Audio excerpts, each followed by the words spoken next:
Doctor ಟಿವಿ9ನ ವಿಶೇಷ ಕಾರ್ಯಕ್ರಮಕ್ಕೆ ಸ್ವಾಗತ. ನಾನು ಅನುಷಾ ಗೋಪಾಲ್ ಕೃಷ್ಣ. ಒತ್ತಡದ ಜೀವನ, ಬದಲಾಗುತ್ತಿರುವ ಜೀವನ ಶೈಲಿ, ಜನರಿಗೆ ನೂರಾರು ಆರೋಗ್ಯ ಸಮಸ್ಯೆ, ಯಾವ ಸಮಸ್ಯೆಗೆ ಯಾವ ಚಿಕಿತ್ಸೆ ಅನ್ನೋದೇ ದೊಡ್ಡ ಚಿಂತೆ. ಇಂತಹ ಸಮಸ್ಯೆ ಇರೋರ್ಗೆ ಒಂದೇ ವೇದಿಕೆಯಲ್ಲಿ ಸಿಗುತ್ತೆ ಉತ್ತರ. ಇದೇ ಟಿವಿ9ನ ವಿಶೇಷ ಕಾರ್ಯಕ್ರಮ ನಿಮ್ಮ ಡಾಕ್ಟರ್.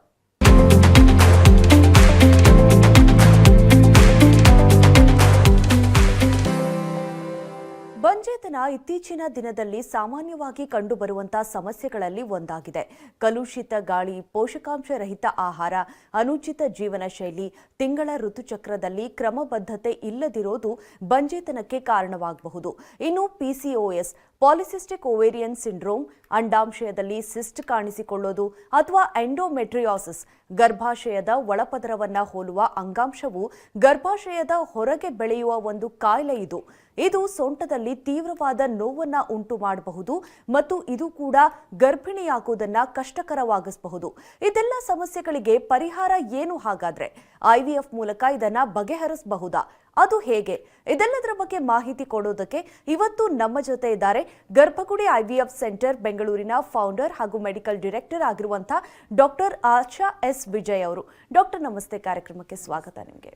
ಡಾಕ್ಟರ್, ಅಂದರೆ ಬಂಜೇತನಕ್ಕೆ ಹಲವಾರು ಕಾರಣಗಳಿರುತ್ತೆ. ಸುಮಾರು ವರ್ಷಗಳು ಈ ಕಾರಣ ಏನು ಅಂತ ಕಂಡುಹಿಡಿಯೋದ್ರಲ್ಲೇ ಹೋಗುತ್ತೆ. ಸಾಕಷ್ಟು ಜನಕ್ಕೆ ಇದು ಕೇವಲ ಮಕ್ಕಳಾಗಿಲ್ಲ ಅಂದರೆ ಇದು ಮಾಡ್ಕೊಳ್ಬೇಕು ಅನ್ನೋ ಐಡಿಯಾ ಮಾತ್ರ ಇರುತ್ತೆ. ಇನ್ನು PCOS, ಎಂಡೋಮೆಟ್ರಿಯಾಸಿಸ್ ಅಂತ ಕಂಡೀಷನ್ಗೂ ಕೂಡ IVF ಸಹಾಯ ಮಾಡುತ್ತಾ? ಯಾವ ರೀತಿಯಾಗಿ ಅಂತ? ಆ್ಯಕ್ಚುಲಿ ತುಂಬ ಜನಕ್ಕೆ ಮದುವೆ ಆದಮೇಲೆ 1 ಇಯರ್ ಆದ್ರೂ ಮಗು ಆಗಲಿಲ್ಲ ಅಂದರೆ ಡಾಕ್ಟರ್ ಹತ್ರ ಹೋಗಬೇಕು ಅನ್ನೋದು ಥಾಟ್ ಪ್ರಾಸೆಸ್ಸೇ ತುಂಬ ಕಮ್ಮಿ ಇರುತ್ತೆ. ಇದು ನ್ಯಾಚುರಲ್ ಆಗಬೇಕು, ಮನೇಲೇ ಯಾವುದು ಡಾಕ್ಟರ್ದು ಹೆಲ್ಪ್ ಇಲ್ಲದೆ ಆಗಬೇಕು, ನಾನು ಹೋಗಿ ಟ್ರೀಟ್ಮೆಂಟ್ ತೊಗೊಂಡು ಮಗು ಆಗಬೇಕು ಅಂತ ತುಂಬ ಜನ ಯೋಚನೆ ಮಾಡೋದು ಕಮ್ಮಿ. ಸೊ ಸುಮಾರು ಜನ ಎಷ್ಟೋ ವರ್ಷ ವೇಸ್ಟ್ ಮಾಡ್ತಾರೆ. ಅವ್ರಿಗೆ ಐಡಿಯಾ ಕೂಡ ಇರಲ್ಲ, ನಾವು ಮಗು ಆಗಲಿಲ್ಲ ಅಂತಂದರೆ ನನಗೇನೋ ಪ್ರಾಬ್ಲಮ್ ಇರ್ಬೋದು, ನಾನು ಡಾಕ್ಟ್ರ್ ಹತ್ರ ಹೋದರೆ ನನ್ನ ಸಮಸ್ಯೆ ಸರಿ ಹೋಗುತ್ತೆ ಅಂತ ಕೂಡ ಅವ್ರಿಗೆ ಐಡಿಯಾ ಇರಲ್ಲ. ನೀವೇ ಹೇಳ್ದಂಗೆ ಋತುಚಕ್ರದಲ್ಲಿ ಕರೆಕ್ಟಾಗಿ ಅವ್ರಿಗೆ ರೆಗ್ಯುಲರ್ ಬರ್ತಿರಲ್ಲ, ಪೀರಿಯಡ್ಸ್ ಟೈಮಲ್ಲಿ ತುಂಬ ಪೇಯ್ನ್ ಬರ್ತಿರುತ್ತೆ, ಟ್ಯಾಬ್ಲೆಟ್ಸ್ ನುಂಗ್ತಾನೆ ಇರ್ತಾರೆ, ಮಂತ್ಲಿ ನೋಡಿರ್ಬೋದು ನೀವು, ಪೇಯ್ನ್ ಅಂತ. ಆಮೇಲೆ ಇನ್ನೂ 10-15 ದಿವಸ ಇರುತ್ತೆ ಪೀರಿಯಡ್ ಬರೋದಕ್ಕೆ, ಆವಾಗಲೇ ಅವ್ರಿಗೆ ಪೇಯ್ನ್ ಶುರು ಆಗಿಬಿಡುತ್ತೆ ಎಂಡೋಮೆಟ್ರಿಯೋಸಿಸಲ್ಲಿ. ಯಾಕಂದರೆ ಅದು ಒಳಗಡೆ ಎಂಡೋಮೆಟ್ರಿಯಮ್ ಅಂತ ಒಂದು ಲೇಯರ್ ಇರುತ್ತಲ್ಲ ಗರ್ಭಕೋಶದ ಒಳಗಡೆದು, ಅದು ಆಚೆ ಕಡೆನೂ ಬೆಳೆಯೋಕ್ಕೆ ಶುರು ಆಗಿರುತ್ತೆ. ಸೊ ಅಲ್ಲೆಲ್ಲನೂ ಬ್ಲೀಡಿಂಗ್ ಆಗ್ತಾ ಇರುತ್ತೆ, ರಕ್ತ ಹೆಪ್ಪುಗಟ್ತಾ ಇರುತ್ತೆ. ಬಟ್ ಅದು ಸ್ಕ್ಯಾನ್ ಮಾಡೋವರೆಗೂ ನಮ್ಗೆ ಗೊತ್ತೇ ಆಗಲ್ಲ.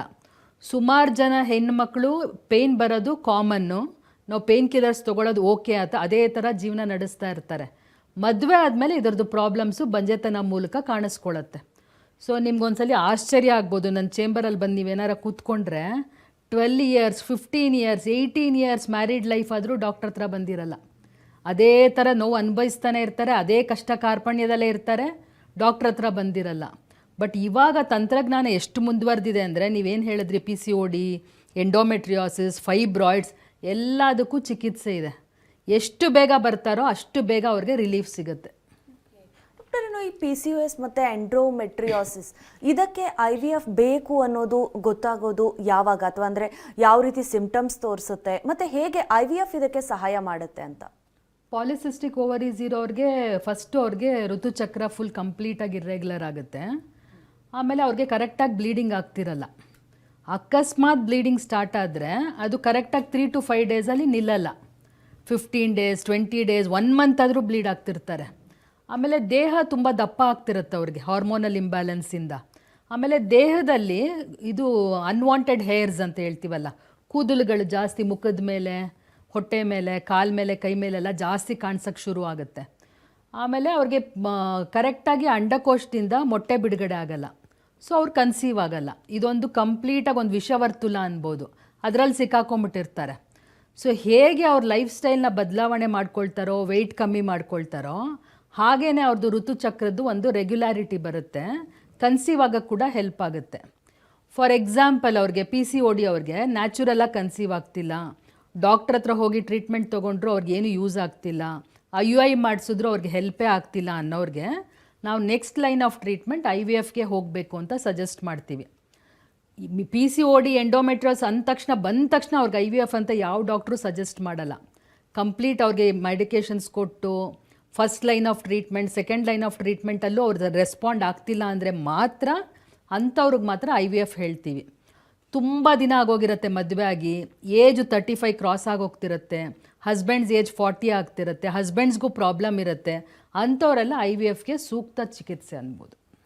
ಡಾಕ್ಟರ್, ಈ ಎಂಡೋಮೆಟ್ರಿಯೋಸಿಸ್ನಂಥ ಕಂಡೀಷನ್ಗಳು ಇದನ್ನು ಬಗೆಹರಿಸೋದಕ್ಕೆ ನೀವು ಹೇಳಿದ್ರಿ ಫಸ್ಟ್ ಲೈನ್ ಆಫ್ ಟ್ರೀಟ್ಮೆಂಟ್ ಅಂತ, ಅದು ಯಾವ ರೀತಿಯಾಗಿರುತ್ತೆ ಅನ್ನುವಂಥದ್ದು?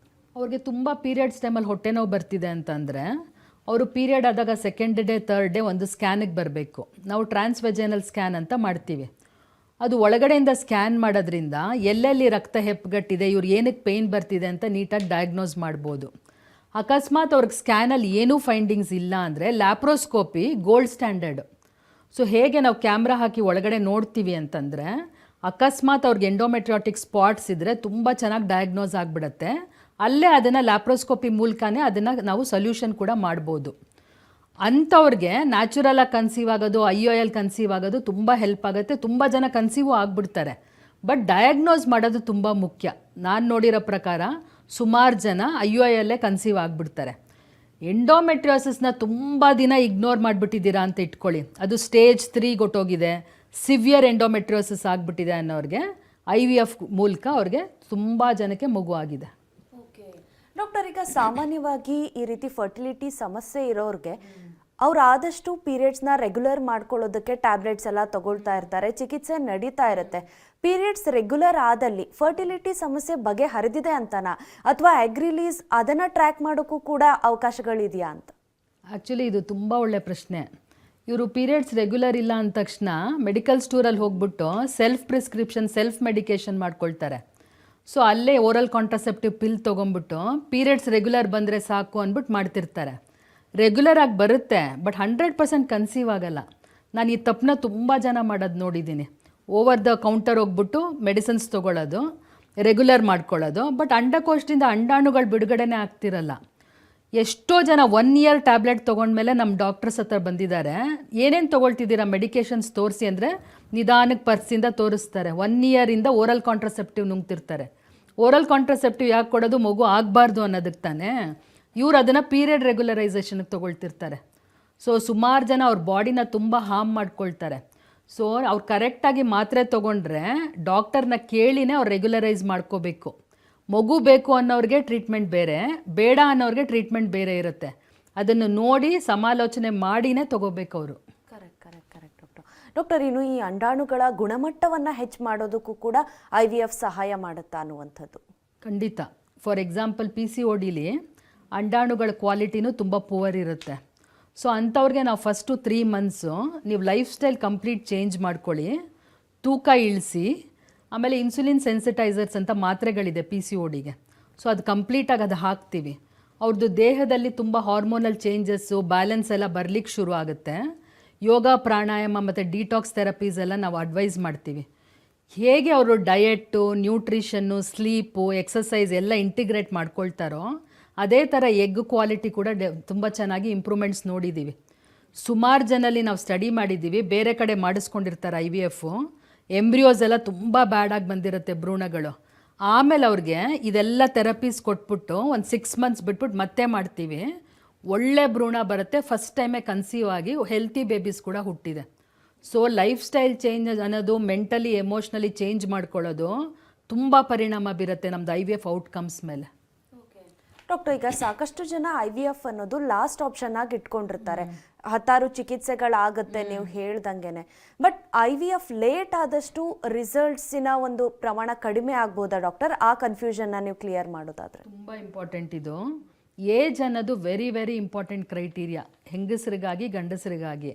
ಸುಮಾರು ಜನ ಏನು ಮಾಡ್ತಾರೆ ಅಂದರೆ, ಹೆಂಗೂ IVF ಇದೆಯಲ್ಲ ನನಗೆ ಲಾಸ್ಟ್ ಆಪ್ಷನ್ನು, ಆಮೇಲೆ ಹೋಗೋಣ, ಇವಾಗ ಬೇಡ, ನಮ್ಮ ಹತ್ರ ಇವಾಗ ದುಡ್ಡಿಲ್ಲ, ಆ ಥರ ಪೋಸ್ಟ್ಪೋನ್ ಮಾಡಿಬಿಡ್ತಾರೆ. ಬಟ್ ನಂದು ಏಜ್ ಆಗ್ತಿದ್ದಂಗೆ ನಂದು ಭ್ರೂಣ ಕ್ವಾಲಿಟಿ ಕೂಡ ಕಮ್ಮಿ ಆಗ್ತಾ ಬರುತ್ತೆ, ನನ್ನ ಸಕ್ಸಸ್ ರೇಟ್ಸ್ ಕೂಡ ಕಮ್ಮಿ ಆಗ್ತಾ ಬರುತ್ತೆ. ಸೊ ನಾನು 35 ಆದಮೇಲೆ IVF ಮಾಡಿಸ್ಕೊಳ್ಳೋದಕ್ಕೂ, ನಾನು 28 ಇರೋವಾಗಲೇ ಮಾಡಿಸ್ಕೊಳ್ಳೋಕ್ಕೂ ಅಜಗಜಾಂತರ ರಿಸಲ್ಟ್ಸ್ ಇದೆ. ಸೊ ಇಲ್ಲಿ 60% ರಿಸಲ್ಟ್ಸ್ ಇದ್ದರೆ ಬರೀ 30% ಆಗಿಬಿಡುತ್ತೆ ಲೇಟರು. ಸೊ ಆದಷ್ಟು ಬೇಗ ಬಂದಷ್ಟು ಅವ್ರಿಗೆ IVF ಸಕ್ಸಸ್ ತುಂಬ ಇಂಪಾರ್ಟೆಂಟ್ ಆಗುತ್ತೆ. ಹೆಲ್ತಿ ಬೇಬಿ ಹುಟ್ಟುತ್ತೆ, ಅಬಾರ್ಷನ್ ರೇಟ್ಸ್ ಕಮ್ಮಿ ಆಗುತ್ತೆ, ಜೆನೆಟಿಕಲಿ ಕೂಡ ಅವ್ರಿಗೆ ಒಂದು ಹೆಲ್ತಿ ಚಾನ್ಸಸ್ ಇರುತ್ತೆ. ಓಕೆ ಡಾಕ್ಟರ್, ಈಗ ಒಬ್ರು ಕಾಲರ್ ರೆಡಿ ಇದ್ದಾರೆ, ಮಾತನಾಡಿಸೋಣ. ರವಿ ಅಂತ ರಾಯಚೂರಿಂದ ಕರೆ ಮಾಡಿದ್ದಾರೆ. ಇವರು ಗರ್ಭಗುಡಿ IVF ಸೆಂಟರ್ ಅಲ್ಲಿ ಚಿಕಿತ್ಸೆಯನ್ನ ಪಡೆದಂತವ್ರು. ನಮಸ್ತೆ ರವಿ ಅವರೇ. ನಮಸ್ಕಾರ ಮೇಡಮ್. ನನ್ನ ಧ್ವನಿ ಕೇಳಿಸ್ತಾ ಇದೆಯಾ? ಕೇಳಿಸ್ತಾ ಇದೆ ಮೇಡಮ್, ಕೇಳಿಸ್ತಾ ಇದೆ. ಹೇಗಿದ್ದೀರಾ ರವಿ ಅವರೇ? ಚೆನ್ನಾಗಿದ್ದೀನಿ ಮೇಡಮ್, ನೀವು ಚೆನ್ನಾಗಿದ್ದೀರಾ ಮೇಡಮ್? ಎಸ್. ಎಷ್ಟು ವರ್ಷ ಆಯ್ತು ನಿಮ್ಮ ಮದುವೆ ಆಗಿ? ಮತ್ತೆ ಗರ್ಭಗುಡಿ IVF ಸೆಂಟರ್ ಬಗ್ಗೆ ನಿಮ್ಗೆ ಹೇಗ್ ತಿಳಿತು? ನಿಮ್ಮ ಎಕ್ಸ್ಪೀರಿಯನ್ಸ್ ಅನ್ನ ಹಂಚ್ಕೊಳ್ಳೋದಾದ್ರೆ. ಮೇಡಮ್, ನಮ್ಮದು ಮದುವೆ ಆಗಿ ಒಂದು 11 ವರ್ಷ ಆಯ್ತು ಮೇಡಮ್. 11 ವರ್ಷದಲ್ಲಿ ಸ್ಟಾರ್ಟಿಂಗ್ ಮಗು ಆಗಿತ್ತು ಮೇಡಮ್. ಅದು ಮಗುವಾಗಿ ಅದು ಡಿಲಿವರಿ ಟೈಮಲ್ಲಿ ಮಗು ಒಂದಿನ ಇದ್ದು ಮಗು ಡೆತ್ ಆಯ್ತು ಮೇಡಮ್. ಅದು ಓಕೆ. ಹಂಗಾಗಿ ನಾವು ಸುಮಾರು ದಿನ ಪ್ರಯತ್ನ ಮಾಡಿದೀವಿ, ಆಗ್ಲಿಲ್ಲ. ಬೇರೆ ಕಡೆ ಎಲ್ಲ ಕಡೆ ತೋರಿಸಿದೀವಿ. 10 ವರ್ಷ ಆಯ್ತು ಮದುವೆ ಆಗಿ. 11 ವರ್ಷ ಆಗಿತ್ತು. ಈಗ ಮಗು ಡೆತ್ ಆಗಿ 1 ವರ್ಷ ಆಗ್ತಿತ್ತು. ಅಲ್ಲಿಂದ ಮಕ್ಕಳು ಆಗ್ಲಿರ್ಲಿಲ್ಲ. ಅಲ್ಲೇ ಸುಮಾರು ಕಡೆ ತೋರಿಸಿದ್ವಿ, ಆಗ್ಲಿಲ್ಲ. ಇಂದ TV9 ಪ್ರೋಗ್ರಾಮ್ ಅಲ್ಲಿ ಮೇಡಮ್, ನಮ್ಮ ಆಶಾ ಮೇಡಮ್ ಗರ್ಭಗುಡಿ ಮೇಡಮ್ ಮಾತಾಡಿದ್ದು ನೋಡಿ ನಾವು ಓದಿದ್ವಿ. ಒಂದ್ಸರಿ ಅವರು ಫೋನ್ ಮಾಡಿದ್ವಿ ಆಫೀಸ್ಗೆ. ಫೋನ್ ಮಾಡಿದಾಗ ಅವರು ಹೇಳಿದ್ರು, ಹಿಂಗ ಬನ್ನಿ ಮೇಡಮ್ ಇರ್ತಾರ, ಆಶಾ ಮೇಡಮ್ ಇರ್ತಾರ, ವಿಜಯ್ ಮೇಡಮ್. ಈಗ ಮಗು ಹೇಗಿದೆ ರವಿ ಅವರೇ? ಮತ್ತೆ ಹೇಗಿತ್ತು ನಿಮ್ಮ ಎಕ್ಸ್ಪೀರಿಯನ್ಸ್ ಅಂತ ಹೇಳೋದಾದ್ರೆ? ಚಿಕಿತ್ಸೆ ಯಾವ ರೀತಿ ಆಗಿತ್ತು?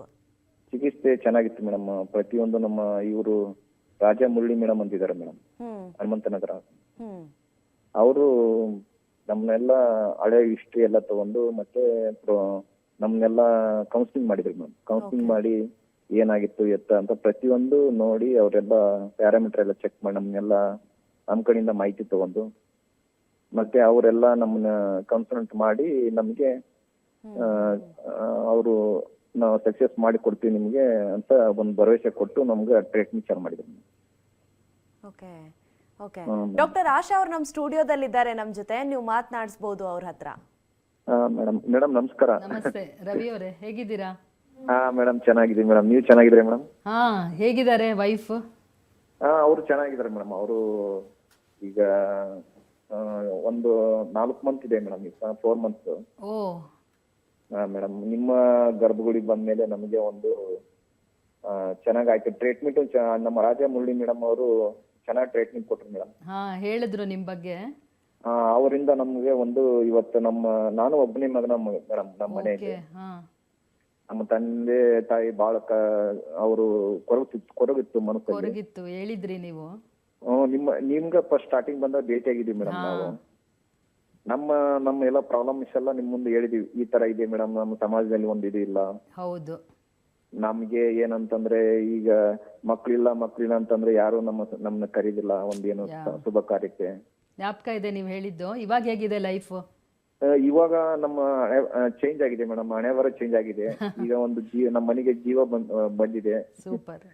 ನಮ್ಮ ಹೆಸರು ಹೇಳಿ ಉಣ್ಣವರು ಒಬ್ರು ಬರ್ತಾ ಇದಾರಲ್ಲ, ಒಂದು ಮಗು ಅಂತ ಒಂದು ನಮ್ಮ ತಂದೆ ತಾಯಿಗೆ ನಮಗೆ ಒಂದು ನನ್ನ ಹೆಂಡತಿಗೆ ಬಹಳ ಖುಷಿ ಇದೆ ಮೇಡಮ್. ಸಮಾಜದಲ್ಲಿ ಒಂದು ಗೌರವ ಬಂದಂಗಾಗಿದೆ ಮೇಡಮ್. ಸೂಪರ್. ತುಂಬಾ ಸಂತೋಷ ಆಯ್ತು ನಿಮ್ಮ ಹತ್ರ ಮಾತಾಡಿ. ಮೇಡಮ್, ನೀವು ನಿಮ್ಮ ಟೀಮ್ ಇದೆಯಲ್ಲ ಮೇಡಮ್, ನಿಮ್ ಗರ್ಭಗುಡಿ ಟೀಮು, ಆ ಗರ್ಭಗುಡಿ ಟೀಮಿಗೆ ನಿಮಗೆ ಒಂದು ಎಲ್ಲ ನಾನು ಥ್ಯಾಂಕ್ಸ್ ಹೇಳಕ್ಕೆ ಇಷ್ಟಪಡ್ತಾ ಇದ್ದೀನಿ. ದೇವ್ರು ಒಳ್ಳೇದ್ ಮಾಡ್ಲಿ ರವಿ ಅವರೇ. ಧನ್ಯವಾದ ರವಿ ಅವರೇ ಕರೆ ಮಾಡಿದ್ದಕ್ಕೆ. ತುಂಬಾ ಖುಷಿ ಆಯ್ತು ನಿಮ್ ಜೊತೆ ಮಾತಾಡಿ. ಕಾಂಗ್ರಾಟ್ಸ್ ನಿಮ್ಮಿಬ್ಬರಿಗೂ ಕೂಡ. ಡಾಕ್ಟರ್, ಈಗ ಕೇವಲ ಅಂದ್ರೆ ಏನಾದ್ರೂ ಸಮಸ್ಯೆ ಇದ್ದು IVF ಹೋಗೋದು ಅದು ಬೇರೆ, ಆದ್ರೆ ಈ ರೀತಿ ಎಕ್ಸಾಂಪಲ್ ರವಿ ಅವ್ರು ಹೇಳಿರುವಂತದ್ದು, ಅದಕ್ಕೂ ಕೂಡ IVF ಅನ್ನೋದು ಎಷ್ಟು ಸಹಾಯ ಆಗುತ್ತೆ ಅನ್ನೋದಕ್ಕೆ ಬಹಳ ಒಳ್ಳೆ ಎಕ್ಸಾಂಪಲ್ ಅಂತಾನೆ ಹೇಳ್ಬಹುದು. ಆಮೇಲೆ ಈ TV9 ಅಲ್ಲಿ ಈ ತರ ಪ್ರೋಗ್ರಾಮ್ಸ್ ಮಾಡೋದ್ರಿಂದ ಸುಮಾರು ಜನಕ್ಕೆ ಈ ವಿಷಯ ತಲುಪುತ್ತೆ. ಫಾರ್ ಎಕ್ಸಾಂಪಲ್ ಅವ್ರು ಇದನ್ನ ನೋಡೇ ಬಂದಿರೋದು. ಸೊ ಅವ್ರ ಲೈಫಲ್ಲಿ ಒಂದು ಟರ್ನಿಂಗ್ ಪಾಯಿಂಟ್ ಆಗಿರೋದು ಈ ಮಾಹಿತಿಯಿಂದೇನೆ. ಎಸ್. ಈಗಿನ ದಿನಗಳಲ್ಲಿ ಟೆಕ್ನಾಲಜಿಕಲಿ ಅಫೋರ್ಡ್ ಮಾಡುವಂಥ ಅದರಲ್ಲಿ ಏನಾದರೂ ಹೆಚ್ಚಿನ ಒಂದು ಚಿಕಿತ್ಸೆಗಳು ಬಂದಿದೆಯಾ ಅಂತ? ಹೌದು, ತುಂಬ ಚೇಂಜಸ್ ಆಗಿದೆ ಇವಾಗ ಸೈಂಟಿಫಿಕಲಿ. ಮುಂಚೆ ಎಲ್ಲ ಭ್ರೂಣ ಯಾವ ಕ್ವಾಲಿಟಿ ಇದೆ ಟೆಸ್ಟ್ ಮಾಡ್ಲಿಕ್ಕೆ ಆಗ್ತಿರ್ಲಿಲ್ಲ. ಸೊ ಅದು ಹಾಕಿದ್ಮೇಲೆ ಗೊತ್ತಾಗ್ತಿತ್ತು ಅವ್ರಿಗೆ ಅಬಾರ್ಷನ್ ಆದಾಗ ಇದು ಕ್ವಾಲಿಟಿ ಸರಿ ಇರಲಿಲ್ವೇನೋ, ಜೆನೆಟಿಕಲಿ ಪ್ರಾಬ್ಲಮ್ ಇತ್ತೇನೋ ಅಂತ ನಾವು ಊಹಾಪೋಹ ಮಾಡ್ಕೋಬೇಕಿತ್ತು. ಬಟ್ ಇವಾಗ ಅಸಂಪ್ಷನ್ಸ್ಗೆ ಏನು ದಾರಿ ಇಲ್ಲ. ಸೊ ಕಂಪ್ಲೀಟಾಗಿ ಎಂಬ್ರಿಯೋ ಬಯಾಪ್ಸಿ ಮಾಡಿ ಇದರದ್ದು ಕ್ರೋಮೋಸೋಮ್ಸ್ ಕರೆಕ್ಟಾಗಿದೆಯಾ, ಇದು ಹಾಕಿದ್ರೆ ಹೆಲ್ತಿ ಬೇಬಿ ಹುಟ್ಟತ್ತಾ ಇಲ್ವಾ ಅನ್ನೋದನ್ನು ಟೆಸ್ಟ್ ಮಾಡೇ ಹಾಕ್ಬೋದು. ಫಾರ್ ಎಕ್ಸಾಂಪಲ್ ಒಂದು 5-6 ಅಬಾರ್ಷನ್ಸ್ ಆದಮೇಲೆ ಬರೋರು ನಮ್ಮ ಹತ್ರ, ನಮ್ಮದು 9 ಮಂತ್ಸ್ ಹೋಗ್ತಿಲ್ಲ, ಇವ್ರು ಹೇಳಿದ್ರಲ್ಲ ನಂದು ಫಸ್ಟ್ ಬೇಬಿ ಡೆತ್ ಆಯಿತು ಅಂತ. ಸೊ ಆ ಥರ ಪ್ರಾಬ್ಲಮ್ಸ್ ಆದಮೇಲೆ ಡಾಕ್ಟರ್ಸ್ ಹತ್ರ ಬರ್ತಿದ್ರು. ಬಟ್ ಇವಾಗ ಕಪಲ್ಸ್ ಎಷ್ಟು ಅವೇರ್ನೆಸ್ ಇದೆ ಅಂದರೆ ಫಸ್ಟೇ ಟೆಸ್ಟ್ ಮಾಡಿಬಿಡಿ, ಹೆಲ್ತಿ ಇದ್ದರೆ ಮಾತ್ರ ಒಳಗಡೆ ಹಾಕಿ I don't want to undergo any problems ಅಂತ ಬರ್ತಾರೆ. ಸೊ ಆ ಥರ ತಂತ್ರಜ್ಞಾನ ಸೈನ್ಸ್ ತುಂಬ ಮುಂದುವರೆದಿದೆ ಇವಾಗ. ಜೆನೆಟಿಕ್ ಟೆಸ್ಟಿಂಗ್ ಇರ್ಬೋದು, ಇಮ್ಯುನಾಲಜಿಕಲ್ ಟೆಸ್ಟಿಂಗ್ ಇರ್ಬೋದು, ಬೇರೆ ಹಾರ್ಮೋನಲ್ ಟೆಸ್ಟಿಂಗು, ಸುಮಾರು ಬೆಳವಣಿಗೆ ಆಗಿಬಿಟ್ಟಿದೆ. ಡಾಕ್ಟರ್, ಇನ್ನು ಒಂದು ವಿಚಾರ ಅಂತ ಹೇಳಿದ್ರೆ, ಸುಮಾರು ಜನಕ್ಕೆ IVF ಅಲ್ಲಿ ಟ್ವಿನ್ ಬೇಬಿ ಆಗೋದುಂಟು, ಅದರಲ್ಲಿ ಲಾಸ್ ಆಗುವಂಥ ಚಾನ್ಸಸ್ ಜಾಸ್ತಿ ಇರುತ್ತೆ. ಅದು ಹೇಗೆ ಡಾಕ್ಟರ್? ಅಂದರೆ ಅದು ಯಾರ ನಿಯಂತ್ರಣದಲ್ಲಿ ಇಲ್ಲದೆ ಆಗುವಂಥದ್ದಲ್ವಾ? ಆದರೂ ಕೂಡ ಆ ಆಪ್ಷನ್ಸ್ ಹೇಗೆ ಜಾಸ್ತಿ ಆಗಿ IVF ಅಲ್ಲಿ ಕಾಣಿಸ್ಕೊಳ್ಳುತ್ತೆ ಅಂತ? ಮುಂಚೆ ಎಲ್ಲ 3 ಎಂಬ್ರಿಯೋಸ್ ಎಲ್ಲ ಟ್ರಾನ್ಸ್ಫರ್ ಮಾಡ್ತಾಯಿದ್ರು, ಆವಾಗ ರೆಗ್ಯುಲೇಷನ್ಸ್ ಇರಲಿಲ್ಲ. ಸೊ ಆವಾಗ ಟ್ರಿಪ್ಲೆಟ್ಸ್ ಆಗೋದು, ಟ್ವಿನ್ಸ್ ಆಗೋದು ತುಂಬ ಜಾಸ್ತಿ ಇತ್ತು. ಬಟ್ ಇವಾಗ ತುಂಬ ಜನ ಕಪಲ್ಸು ನಮ್ಗೆ ಲೈಫಲ್ಲಿ ಬೇಕಾಗಿರೋದೇ 1 ಬೇಬಿ, ಸೊ ಒಂದೇ ಟ್ರಾನ್ಸ್ಫರ್ ಮಾಡಬೇಕು ಅಂತ ಡಾಕ್ಟರ್ಸ್ನ ಕೇಳಿಬಿಟ್ಟು ಟ್ರಾನ್ಸ್ಫರ್ ಮಾಡಿಸ್ಕೊಳ್ತಾರೆ. ಸೊ ಬ್ಲಾಸ್ಟೋಸಿಸ್ಟ್ ಅಂತ ಏನು ಹೇಳ್ತೀವಿ, ಅದು ಒಂದು ಹಾಕಿದಾಗ ಪ್ರೆಗ್ನೆನ್ಸಿ ಚಾನ್ಸಸ್ ತುಂಬ ಹೈ ಇರುತ್ತೆ. ಸೊ ಆ ಕಪಲ್ಸ್ಗೆ ಅಕಸ್ಮಾತ್ ಅವ್ರಿಗೆ ಟ್ವಿನ್ಸ್ ಬೇಡ, ಈ ಥರ ಕಾಂಪ್ಲಿಕೇಶನ್ಸ್ ಬೇಡ ಅನ್ನೋರಿಗೆ ಸಿಂಗಲ್ ಎಂಬ್ರಿಯೋ ಟ್ರಾನ್ಸ್ಫರ್ ಕೂಡ ಮಾಡಿಬಿಟ್ಟು ಒಂದೇ ಬೇಬಿ ಆಗೋ ಥರನೂ ಮಾಡ್ಬೋದು. 2 ಭ್ರೂಣ ಆಗಿದಾಗ 2 ಟ್ವಿನ್ ಆಗುತ್ತೆ ಅಂತ ನಾವು ಎಸ್ಟಿಮೇಟ್ ಮಾಡಲಿಕ್ಕೆ ಆಗಲ್ಲ. ಸೊ 2ರಲ್ಲಿ ಒಂದಾದರೂ ಇಂಪ್ಲಾಂಟ್ ಮಾಡಲಿ ಅಂತ ನಾವು 2 ಹಾಕಿರ್ತೀವಿ. ಒಂದು 10% ಜನರಲ್ಲಿ 2 ಇಂಪ್ಲಾಂಟ್ ಆಗಿಬಿಡುತ್ತೆ. ಸೊ ಬಟ್ ಅದನ್ನು ಕರೆಕ್ಟಾಗಿ ಮ್ಯಾನೇಜ್ ಮಾಡ್ಬೋದು ವಿತೌಟ್ ಕಾಂಪ್ಲಿಕೇಶನ್ಸ್. ಓಕೆ ಡಾಕ್ಟರ್, ನೀವು ಹೇಳ್ತಾ ಇದ್ರಿ ಜೀವನ ಶೈಲಿ ಕೂಡ ಬಹಳ ಮುಖ್ಯ IVF ಕರೆಕ್ಟಾಗಿ ರಿಸಲ್ಟ್ ಕೊಡೋದಕ್ಕೆ ಅಂತ. ಸೊ ಯಾವ ರೀತಿಯಾಗಿರಬೇಕು ಜೀವನ ಶೈಲಿ IVFಗೆ ಒಳಗಾಗೋದಾಗಿರ್ಬೋದು, ಅದಕ್ಕಿಂತ ಮುಂಚೆ ಯಾವ ರೀತಿಯಾಗಿ ತಯಾರಿ ಆಗಿರಬೇಕು ದಂಪತಿಗಳು? ಹಸ್ಬೆಂಡ್ ವೈಫ್ ಬಂದು ನಮ್ಮ ಹತ್ರ IVF ಅಂತ ಡಿಸೈಡ್ ಮಾಡಿದಾಗ ಕಂಪ್ಲೀಟ್ ಡಾಕ್ಟರ್ಸ್ ಮೇಲೇ ಬಿಟ್ಬಿಡ್ತಾರೆ, ಪ್ರೊಸೀಜರ್ ಮೇಲೇ ಫುಲ್ಲು ಇಂಜೆಕ್ಷನ್ಸ್ ಮೇಲೆ ಆ ಥರ ಮಾಡಿಬಿಡ್ತಾರೆ. ಆ್ಯಕ್ಚುಲಿ ಹಂಗೆ ವರ್ಕ್ ಆಗಲ್ಲ. ಅದು ಇಬ್ಬರದು ಪಾತ್ರ ತುಂಬ ಇರುತ್ತೆ. ನಾನು ಅವ್ರಿಗೆ ಹೇಳೋದು ನಮ್ಮದು 30 ನಿಮ್ಮದು 70 ಅಂತ ಯಾವಾಗಲೂ ಹೇಳ್ತೀನಿ ನಾನು. ಸೊ ಅವರು ಕೂಡ ಡೈಲಿ ಎಕ್ಸಸೈಸ್ ಮಾಡೋದು, ಟೈಮ್ಗೆ ಊಟ ಮಾಡೋದು, ಮೆಂಟಲ್ ಕಾಮ್ನೆಸ್ ಇಟ್ಕೊಳ್ಳೋದು, ಸ್ಟ್ರೆಸ್ ಕಮ್ಮಿ ಮಾಡ್ಕೊಳ್ಳೋದು, ಎಲೆಕ್ಟ್ರಾನಿಕ್ ಗ್ಯಾಜೆಟ್ಸ್ಗೆ ಎಕ್ಸ್ಪೋಸ್ ಮಾಡೋದನ್ನು ಕಮ್ಮಿ ಮಾಡ್ಕೊಳ್ಳೋದು, ಡೈಲಿ ನೇಚರಲ್ಲಿ ವಾಕ್ ಹೋಗೋದು, ಕರೆಕ್ಟ್ ಟೈಮಲ್ಲಿ ಮಲಗೋದು, ಕರೆಕ್ಟ್ ಟೈಮ್ ಏಳೋದು, ಅದೆಲ್ಲ ತುಂಬ ಇಂಪಾರ್ಟೆಂಟು. ಸರಿಗೆ ನೀರು ಕುಡಿಯಲ್ಲ, ಎಷ್ಟೊಂದು ಮೆಡಿಸಿನ್ಸ್ ತೊಗೊಳ್ತಿರ್ತಾರೆ, ಕರೆಕ್ಟಾಗಿ ನೀರು ಸೇವನೆ ಮಾಡಲ್ಲ. ಸೊ 3 to 4 ಲೀಟರ್ಸ್ ನೀವು ಕುಡಿಲಿಲ್ಲ ಅಂದರೆ ಬಾಡಿಯಿಂದ ಟಾಕ್ಸಿನ್ಸ್ ಹೆಂಗೆ ಆಚೆ ಹೋಗುತ್ತೆ. ಸೊ ಈ life style corrections matters the most ನನ್ನ ಪ್ರಕಾರ. ಈಗ ತುಂಬ ಜನ ಈಗ IVF ಅಥವಾ ಹಾರ್ಮೋನಲ್ ಬ್ಯಾಲೆನ್ಸ್ ಅಂತ ಬಂದಾಗ ಬರುವಂಥದ್ದೇ ಸ್ಟ್ರೆಸ್ ಅನ್ನುವಂಥದ್ದು. ಅದು ಎಷ್ಟೇ ಹೇಳಿದರೂ ಕೂಡ ಅದನ್ನು ಕಂಟ್ರೋಲ್ ಮಾಡ್ಕೊಳ್ಳೋದು ಒಬ್ಬ ಹೆಣ್ಣಿಗಂತೂ ಬಹಳನೇ ಕಷ್ಟ ಅಂತಲೇ ಹೇಳ್ಬೋದು. ನಾವು ಹೆಚ್ಚಾಗಿ ಕೇಳಿರೋದು ಗರ್ಭಗುಡಿಯಲ್ಲಿ ಆ ಏಡ್ ತುಂಬಾ ಚೆನ್ನಾಗಿ ಸಿಗುತ್ತೆ ಅನ್ನುವಂಥದ್ದು. ಸಾಕಷ್ಟು ಜನ ಪೇರೆಂಟ್ಸ್ ಪಾಪ ಅಂದರೆ ಡಾಕ್ಟರ್ಸ್ಗೂ ಇವನ್ ಪ್ರೆಷರ್ ಹಾಕ್ತಾ ಇರ್ತಾರೆ, ಯಾಕೆ ಆಗ್ತಾ ಇಲ್ಲ ಏನು ಅಂತ. ಸೊ ಈ ರೀತಿಯಾಗಿ ಮಾನಸಿಕವಾಗಿ ಹೇಗೆ ಈ ಸವಾಲುಗಳನ್ನು ನೀವು ಎದುರಿಸ್ತೀರಿ ಮತ್ತು ಪೇಷಂಟ್ಸ್ಗೆ ಹೆಲ್ಪ್ ಮಾಡ್ತೀರಿ ಡಾಕ್ಟರ್? ಆ್ಯಕ್ಚುಲಿ ಫಸ್ಟ್ ಕನ್ಸಲ್ಟೇಷನ್ಗೆ ಒಳಗಡೆ ಬಂದಾಗ ಅವ್ರಿಗೆ ತುಂಬ ಭಯ ಇರುತ್ತೆ, ಮಾತಾಡ್ಲಿಕ್ಕಾಗಲಿ ಅವ್ರ ಪ್ರಾಬ್ಲಮ್ಸ್ ಹೇಳ್ಕೊಳ್ಳಿಕ್ಕಾಗಲಿ. ಸೊ ಡಾಕ್ಟರ್ಸ್ ಅವ್ರನ್ನ ಕೂಡಿಸ್ಕೊಂಡು ಸುಮ್ಮನೆ ಅವ್ರ ಪ್ರಾಬ್ಲಮ್ಸ್ ಕೇಳಿಸ್ಕೊಂಡ್ರೇ ಸಾಕು, ಅವ್ರಿಗೆ ಎಷ್ಟೊಂದು ಸ್ಟ್ರೆಸ್ ಕಮ್ಮಿ ಆಗ್ತಾ ಬರುತ್ತೆ. ಯಾರೋ ಒಬ್ಬರು ನನ್ನ ಪ್ರಾಬ್ಲಮ್ನ ಕೇಳಿಸ್ಕೊತಿದಾರಲ್ಲ ಅಂತ. ಸೊ ಅವ್ರನ್ನ ಕಂಪ್ಲೀಟಾಗಿ ನಿಮ್ಗೆ ಇದಿದ್ದು ಆಗಿದೆ, ನಿಮಗೆ ಪಾಪು ಆಗೇ ಆಗುತ್ತೆ, ಈ ಥರ ನೀವು ದಾರೀಲಿ ಹೋಗಬೇಕು ಅಂತ ಹೇಳಿದ ತಕ್ಷಣವೇ ಅವ್ರದ್ದು ಆಲ್ಮೋಸ್ಟ್ 80% ಒಂಥರ ಕಾಮ್ ಆಗಿಬಿಡ್ತಾರೆ. ರವಿ ಅವ್ರು ಹೇಳ್ತಾ ಇದ್ರಲ್ಲ ಫಸ್ಟ್ ಮೀಟಿಂಗಲ್ಲಿ, ನಂಗೆ ಚೆನ್ನಾಗಿ ಜ್ಞಾಪಕ ಇದೆ. ಅವ್ರ ಊರಲ್ಲಿ ಅವ್ರಿಗೆ ತುಂಬ ಸಾಮಾಜಿಕವಾಗಿ ತುಂಬ ಒಂಥರ ಹಿಂಸೆ ಕೊಡೋರಂತೆ, ಫೆಸ್ಟಿವಲ್ಸ್ಗೆ ಕರೀತಾ ಇರಲಿಲ್ಲ, ಮತ್ತು ನಿಮಗೆ ಪಾಪು ಇಲ್ಲ ಅಂತ ಬೇರೆ ಪಾಪು ಮುಟ್ಟಬಾರ್ದು, ಆ ಥರ ಎಲ್ಲ ತುಂಬ ನಡೀತಿತ್ತಂತೆ. ಸೊ ನಾವು ಅದನ್ನೆಲ್ಲ ಕೇಳಿಸ್ಕೊಂಡಾಗ ನಿಮ್ಮದು ಗರ್ಭಕೋಶ ಚೆನ್ನಾಗಿದೆ, ನಿಮ್ಮದು ಅಂಡಕೋಶ ಚೆನ್ನಾಗಿದೆ ಅಂತ ಹೇಳಿದ ತಕ್ಷಣವೇ ಒಂಥರ ಅವ್ರಿಗೆ ಹೋಪ್ಸ್ ಬರೋಕ್ಕೆ ಶುರು ಆಗುತ್ತೆ. ಪ್ಲಸ್ ಗರ್ಭಗುಡಿಲಿ ಯೋಗ ಥೆರಪಿಸ್ಟ್ ಇದ್ದಾರೆ, ಇನ್ಹೌಸ್ ಸೈಕ್ಯಾಟ್ರಿಸ್ಟ್ ಇದ್ದಾರೆ, ಗಂಡಸರು ಡಾಕ್ಟರ್ ಇದ್ದಾರೆ, ಆಂಡ್ರಾಲಜಿಸ್ಟು, ಎಲ್ಲ ಒಂದೇ ಕಡೆ ಟ್ರೀಟ್ಮೆಂಟ್ ಸಿಗೋದ್ರಿಂದ ಅವ್ರಿಗೇನೋ ಒಂಥರ ಒಂದು ಭರವಸೆ ಮೂಡುತ್ತೆ, ಪಾಸಿಟಿವ್ ಹೋಪ್ ಮೂಡುತ್ತೆ. ನಮ್ಮದು ಕೌನ್ಸಿಲರ್ಸು ಅವ್ರ ಜೊತೆ ಕೂತ್ಕೊಂಡು ತುಂಬ ಟೈಮ್ ಸ್ಪೆಂಡ್ ಮಾಡ್ತಾರೆ. ಸೊ ಅದೆಲ್ಲ ಕೊಟ್ಟಾಗ ಅವ್ರಿಗೆ ಮಾನಸಿಕವಾಗಿ ದುಗುಡ, ಆತಂಕ, ಅವ್ರ ಡೌಟ್ಸು ಎಲ್ಲ ಕ್ಲಿಯರ್ ಆಗುತ್ತೆ. ಓಕೆ ಡಾಕ್ಟರ್, ಈಗ ಸಾಮಾನ್ಯವಾಗಿ ನ್ಯಾಚುರಲಿ ಕನ್ಸೆಪ್ಷನ್ ಟ್ರೈ ಮಾಡಿದವರು ನೀವು ಹೇಳ್ದಂಗೆ 1 ವರ್ಷದ ನಂತರ ಏನು ಸಮಸ್ಯೆ ಇರ್ಬೋದು ಅಂತ ನೋಡ್ಕೊಳ್ಳೋದಕ್ಕೆ ಒಂದು ಹೆಜ್ಜೆ ಇಡಬೇಕು ಅನ್ನುವಂಥದ್ದು. ಇನ್ನು ಈ IVFಗೆ ಒಳಗಾಗೋರು ಅವರು ಕೂಡ ಮೆಂಟಲಿ ಒಂದಷ್ಟು ತಿಂಗಳು ಅಥವಾ ಇಷ್ಟು ವರ್ಷ ಅಂತ ಮೆಂಟಲಿ ರೆಡಿ ಇರಬೇಕಾಗತ್ತೆ. ಅಂದರೆ ಆ ಸಮಯದಲ್ಲೂ ಅವ್ರಿಗೆ ಕಷ್ಟ ಆಗಬಾರ್ದು. ಸೊ ಅದಕ್ಕೇನಾದರೂ ಒಂದು ಅವರೇಜ್ ಅಂತ ಇದೆಯಾ ಡಾಕ್ಟರ್? ಎಸ್, ಅವ್ರಿಗೇನಾದ್ರು ತುಂಬ ಚೈಲ್ಡ್ಹುಡ್ಡಲ್ಲಿ TB ಕಾಯಿಲೆ ಬಂದು ಅಥವಾ ಸಿವಿಯರ್ ಎಂಡೋಮೆಟ್ರಿಯೋಸಿಸ್ ಬಂದು ಸರ್ಜರಿ ಆಗಿದ್ದರೆ, ಟ್ಯೂಬ್ಗಳೆಲ್ಲ ಗರ್ಭನಾಳಗಳು ತುಂಬ ಹಾಳಾಗಿದ್ದರೆ ಅವ್ರು ತುಂಬ ವರ್ಷ ಕಾಯಬಾರ್ದು. ಆಮೇಲೆ 3 IUI ಆದರೂ ಅವ್ರು ಸಕ್ಸಸ್ ಆಗಿಲ್ಲ ಅಂತಂದರೆ ಆದಷ್ಟು ಬೇಗ IVF ಹೋಗಿಬಿಡ್ಬೇಕು, ತುಂಬ ಕಾಯಬಾರ್ದು. ಹಸ್ಬೆಂಡ್ ಸೆಮೆನ್ ಅನಾಲಿಸಿಸಲ್ಲಿ ತುಂಬ ಪ್ರಾಬ್ಲಮ್ಸ್ ಇದೆ ಅನ್ನೋರು ತುಂಬ ಟೈಮ್ ತೊಗೋಬಾರ್ದು. ಆದಷ್ಟು ಬೇಗ IVFಗೆ ಹೋಗ್ಬಿಟ್ಟು ಒಂದು ಪಾಪು ಮಾಡ್ಕೊಂಬಿಡ್ಬೇಕು. ಆಮೇಲೆ ಟ್ರೀಟ್ಮೆಂಟ್ ತೊಗೊಂಡು ಇನ್ನೊಂದು ಪಾಪುಗೆ ಬೇಕಾದ್ರೆ ಸ್ಪೇಸಿಂಗ್ ಮಾಡ್ಕೋಬಹುದು. ಸೊ ಈ ಥರ ಒಂದು ಕಂಪ್ಲೀಟಾಗಿ ಒಂದು ಆ್ಯಾವ್ರೇಜ್ ಏಜು, ಆ್ಯಾವ್ರೇಜ್ ಮಂತ್ಸು ಈ ಥರ ಬಿಡಬೇಕು ಅಂತ ಯಾವುದೂ ರೂಲ್ಸ್ ಇಲ್ಲ. ಡಾಕ್ಟರ್, ಇನ್ನು PCOS ಮತ್ತು ಎಂಡೋಮೆಟ್ರಿಯೋಸಿಸ್ ಸಮಸ್ಯೆಗಳಿರೋರಿಗೆ ಕನ್ಸೆಪ್ಷನ್ ಆದರೂ ಕೂಡ ಬೇರೆ ರೀತಿ ಸವಾಲುಗಳಿರುತ್ತಾ? ಪ್ರೆಗ್ನೆನ್ಸಿ ಟೈಮಲ್ಲಿ ಆಗಿರ್ಬೋದು, ಆಮೇಲೆ ಆಗಿರ್ಬೋದು. ಹೌದು, ಕಂಪ್ಲೀಟಾಗಿ ಮಾನಿಟರ್ ಮಾಡಬೇಕು. ಎಷ್ಟೋ ಜನ ಕನ್ಸೆಪ್ಷನ್ ಆಗಿದ ತಕ್ಷಣ ಡಾಕ್ಟ್ರ್ ಅಡ್ವೈಸೇ ಬಿಟ್ಬಿಡ್ತಾರೆ. ಅವ್ರ ಮನೆ ಹತ್ರನೇ ಬೇರೆ ಕಡೆ ತೋರಿಸ್ಕೊಳಕ್ಕೆ ಶುರು ಮಾಡ್ತಾರೆ. ನಾವು ಮೆಡಿಸಿನ್ಸ್ ಕೊಟ್ಟಿರೋದನ್ನು ಫಾಲೋ ಮಾಡಲ್ಲ. ಹಾಗೆ ಮಾಡಲೇಬಾರ್ದು. 14 ವೀಕ್ಸ್ವರೆಗೂ ತುಂಬ ಕೇರ್ಫುಲ್ಲಾಗಿ ನೋಡ್ಕೋಬೇಕು, ಸ್ಕ್ಯಾನ್ಸ್ ಮಾಡಬೇಕು, ಮೆಡಿಸಿನ್ ಸರಿಗೆ ತೊಗೋಬೇಕು. 14 ವಾರ ಆದಮೇಲೆ ನಾವೇ ಅವ್ರನ್ನ ಬೇರೆಯವ್ರ ಹತ್ರ ರೆಫರ್ ಮಾಡಿ ಕಂಪ್ಲೀಟಾಗಿ ಫಾಲೋ ಅಪ್ ಮಾಡಿ 9 ಮಂತ್ಸ್ವರೆಗೂ ನಾವು ಫಾಲೋ ಅಪ್ ಮಾಡ್ತೀವಿ. ಓಕೆ ಡಾಕ್ಟರ್, ಸುಮಾರು ಜನ ಗರ್ಭಗುಡಿ IVF ಸೆಂಟರ್ನ ಇಲ್ಲಿ ಚಿಕಿತ್ಸೆ ತಗೊಳ್ಳೋದಕ್ಕೆ ನೋಡ್ತಾ ಇರ್ತಾರೆ. ನೀವು ಕೂಡ ಬೇರೆ ಬೇರೆ ಟೈಮ್ಗಳಲ್ಲಿ ಸಾಕಷ್ಟು ಆಫರ್ಸ್ ಕೂಡ ಇರುತ್ತೆ. ಈ ವರ್ಷ ಗರ್ಭಗುಡಿ IVF ಸೆಂಟರಿಂದ ಏನೆಲ್ಲ ಆಫರ್ಗಳಿದೆ ಅಂತ? ಗರ್ಭಗುಡಿ ಅಂದ ತಕ್ಷಣ ಪರಿಪೂರ್ಣ ಆಫರ್ ಅನ್ನೋದು ತುಂಬ ಎಲ್ಲರ ಮನಸ್ಸಿಗೂ ಫಸ್ಟ್ ಬರೋದು. ಸೊ ಅದು ಡಿಸೆಂಬರಲ್ಲಿ ನಾವು ಇನ್ವಾಲ್ವ್ ಮಾಡ್ಕೊಳ್ತೀವಿ. ತುಂಬ ಜನಕ್ಕೆ IVF ನಮ್ಗೆ ಎಟಕಲ್ಲ, ನಮ್ಮದು ಡ್ರೀಮ್ಸ್ನ ನಾವು ಕಂಪ್ಲೀಟಾಗಿ ಶಾಟರ್ ಮಾಡ್ಕೊಂಬಿಡೋಣ, ನಮ್ಮ ಕನಸು ಬೇಡವೇ ಬೇಡ ಮಗುದು ಅಂತ ಬಿಟ್ಬಿಡ್ತಾರೆ. ಅಂಥವ್ರಿಗೆ ಪರಿಪೂರ್ಣ ಪ್ರೋಗ್ರಾಮ್ ಅಂತ ನಾವು ಡಿಸೆಂಬರಲ್ಲಿ ಲಾಂಚ್ ಮಾಡ್ಕೊಂಡಿದ್ದೀವಿ. ಅದ್ರ ಬಗ್ಗೆ ಕಂಪ್ಲೀಟ್ ಇನ್ಫಾರ್ಮೇಷನ್ನು ನಮ್ಮ ಗರ್ಭಗುಡಿಗೆ ಫೋನ್ ಮಾಡಿ ತಿಳ್ಕೊಬೇಕು ಅಂತ ನಂದು ವಿನಂತಿ. Yes, thank you so much doctor. ಸಾಕಷ್ಟು ಮಾಹಿತಿಯನ್ನು ಹಂಚ್ಕೊಂಡ್ರಿ ನಮ್ಮ ಜೊತೆ. ಧನ್ಯವಾದ ನಿಮಗೆ. ಎಸ್, ಇನ್ನು ಡಾಕ್ಟರನ್ನು ನೇರವಾಗಿ ಭೇಟಿ ಮಾಡೋದಕ್ಕೆ ಅಡ್ರೆಸ್ ಪ್ಲೇಟ್ ಇಂತಿದೆ. ಗರ್ಭಗುಡಿ IVF ಸೆಂಟರ್ ಬೆಂಗಳೂರು, ಶಾಖೆಗಳು Hanumanthanagar, Jayanagar, Electronic City, Marathahalli, Kalyananagar, Nagarbhavi, RMV extension, Yelahanka ಮತ್ತು ದಾವಣಗೆರೆ. ದೂರವಾಣಿ ಸಂಖ್ಯೆ 9071234005. ಇನ್ನು ವೆಬ್ಸೈಟ್ ಮೂಲಕ www.garbhagudi.com ಅಲ್ಲಿ ಹೆಚ್ಚಿನ ಮಾಹಿತಿಯನ್ನ ಪಡೆಯಬಹುದು.